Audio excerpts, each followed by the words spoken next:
Si tes nuits sont devenues difficiles, alors tu es au bon endroit. Bienvenue sur le chemin du sommeil. Ici, on ne lutte pas contre la nuit, on réapprend à lui faire confiance. Alors tu connais peut-être ce moment. Tu te couches, tu fermes les yeux, ton corps est fatigué, tu sens vraiment que tu as besoin de dormir et là, au lieu de s'apaiser, ton cerveau démarre.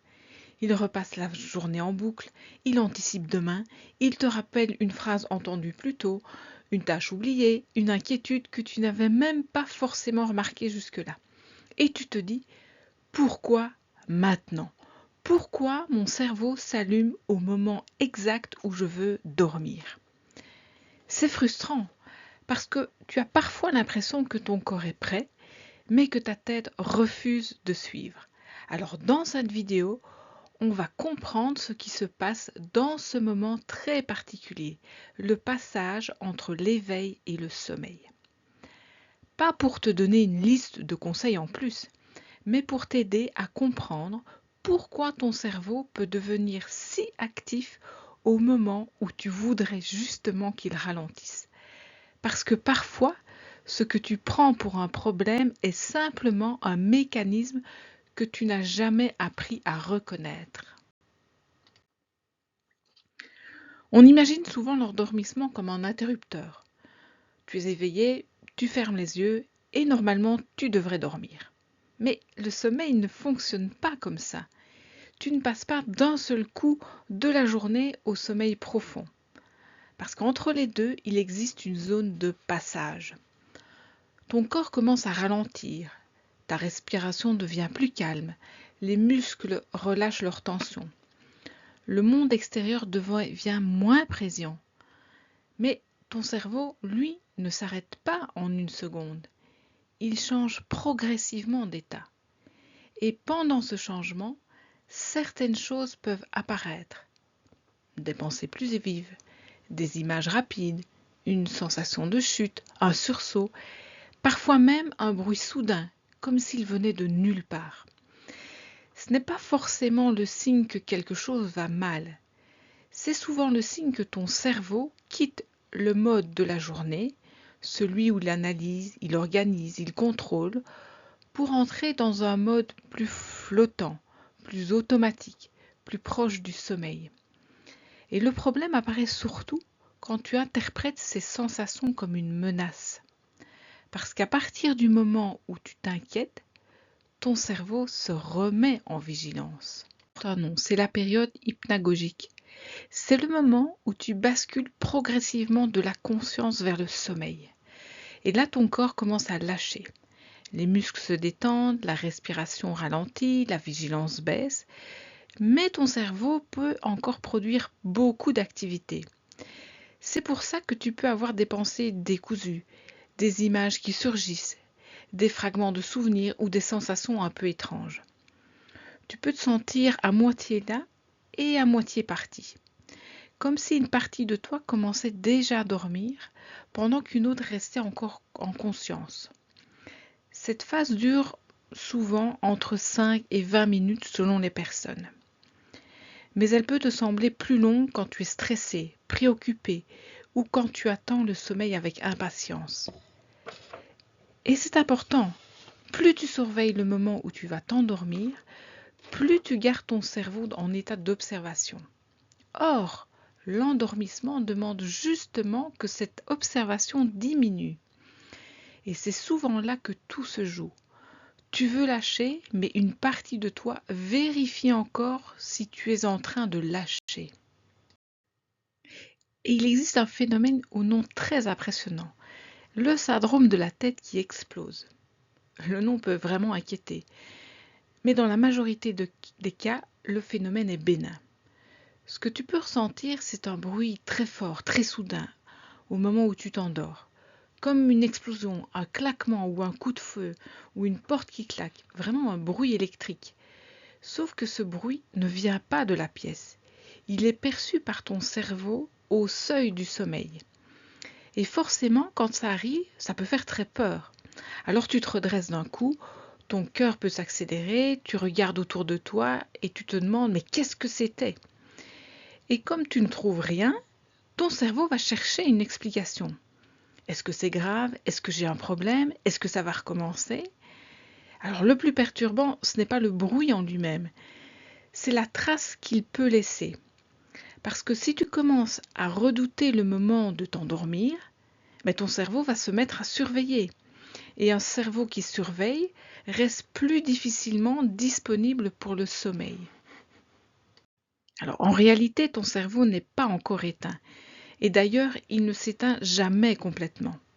Même quand tu dors, il continue de travailler. Mais au moment de l'endormissement, il peut y avoir un décalage. Ton corps commence à ralentir, mais certaines zones du cerveau restent actives. Ton corps dit « je descends ».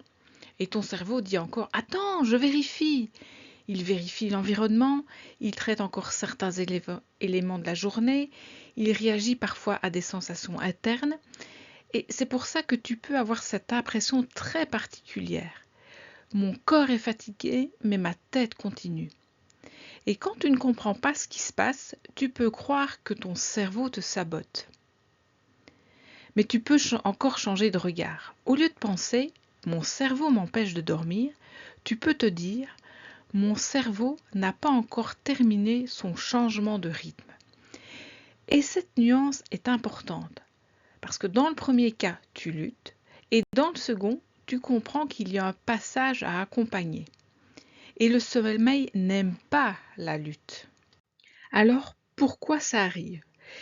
Il existe plusieurs hypothèses. La première, c'est l'activation neuronale un peu aléatoire.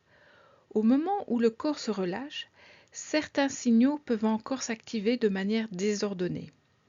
Un peu comme des braises qui crépitent avant de s'éteindre.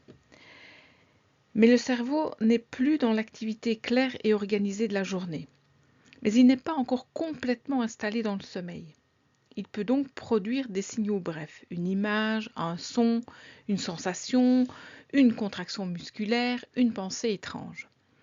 La deuxième, c'est celle du bruit blanc cérébral. Alors, imagine une vieille radio. Quand tu changes de fréquence, il y a parfois un grésillement. Et ce grésillement ne veut pas dire que la radio est cassée. Il signifie simplement qu'elle est entre deux fréquences. Au moment de t'endormir, ton cerveau fait un peu la même chose. Il quitte la fréquence de la journée et cherche celle du sommeil. Et parfois, entre les deux, ça grésille. Et c'est exactement ce qui peut rendre ce moment si particulier. Tu es dans le silence, allongé, les yeux fermés, et le moindre signal intérieur devient plus visible. Alors, il y a un phénomène très courant dans cette phase, c'est la sensation de chute. Tu sais, tu es presque endormi, tu sens que tu pars, et d'un coup, tu as l'impression de tomber dans le vide. Ton corps sursaute, tu reviens brusquement à toi, et parfois ton cœur bat plus vite. C'est ce qu'on appelle une secousse hypnique ou une chute hypnagogique. C'est une contraction musculaire involontaire. Au moment où le corps se relâche, le cerveau peut interpréter ce relâchement comme une chute. Comme s'il disait « Attention, on tombe !» Alors il déclenche un sursaut pour te rattraper. Même si, en réalité, tu es simplement allongé dans ton lit. Certaines hypothèses disent que ce serait un vieux réflexe de protection, hérité de périodes où dormir pouvait être plus risqué. Alors aujourd'hui, ce réflexe peut encore apparaître, surtout quand le système nerveux est tendu, stimulé ou très fatigué. Alors c'est impressionnant et c'est vrai que ça peut vraiment surprendre. Mais dans la plupart des cas, ce phénomène reste courant et bénin. Alors cette idée de chute avant le repos est vraiment intéressante, parce qu'elle dit quelque chose de profond sur le sommeil. Dormir en fait demande une forme d'abandon. Tu arrêtes de contrôler, tu arrêtes de surveiller, tu laisses ton corps prendre le relais. Pour un système nerveux calme, ce passage se fait naturellement. Mais pour un système nerveux qui est tendu, stressé et en hypervigilance, cet abandon peut être vécu comme une perte de sécurité. C'est comme si une partie de toi voulait dormir, mais qu'une autre disait encore « Attends, est-ce qu'on peut vraiment lâcher maintenant ?» Alors ton cerveau intervient. Il vérifie, il réactive, il te ramène à la surface. Alors, pas forcément parce qu'il veut t'empêcher de dormir, mais parce qu'il n'est peut-être pas encore tout à fait convaincu que tu peux relâcher.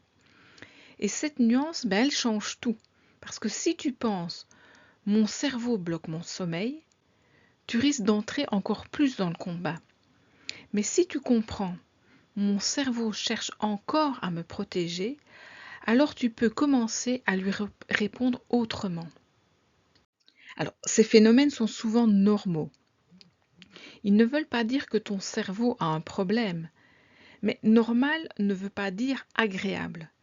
Une sensation de chute peut surprendre. Un bruit soudain dans la tête peut faire peur. Des images étranges peuvent te déstabiliser. Alors, le vrai piège, c'est ce qui se passe après. Donc, tu ressens quelque chose, tu t'inquiètes. Ton cerveau se met en alerte. Tu surveilles ton endormissement. Et plus tu surveilles, moins tu arrives à lâcher. Et ça, c'est le cercle vicieux. Le phénomène crée de l'anxiété. L'anxiété rend le coucher plus sensible. Et petit à petit, tu finis par redouter le moment d'aller dormir. Alors, la clé, ce n'est pas de te forcer à ne rien ressentir. La clé, c'est d'abord de comprendre. De pouvoir te dire, ok, là, c'est impressionnant, mais je sais ce qui se passe. Mon cerveau traverse juste un passage.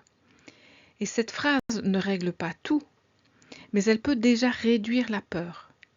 Et quand la peur baisse, le corps a souvent plus de place pour redescendre.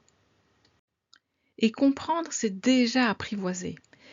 Quand tu comprends ce qui se passe, tu n'as plus besoin de tout interpréter comme une menace.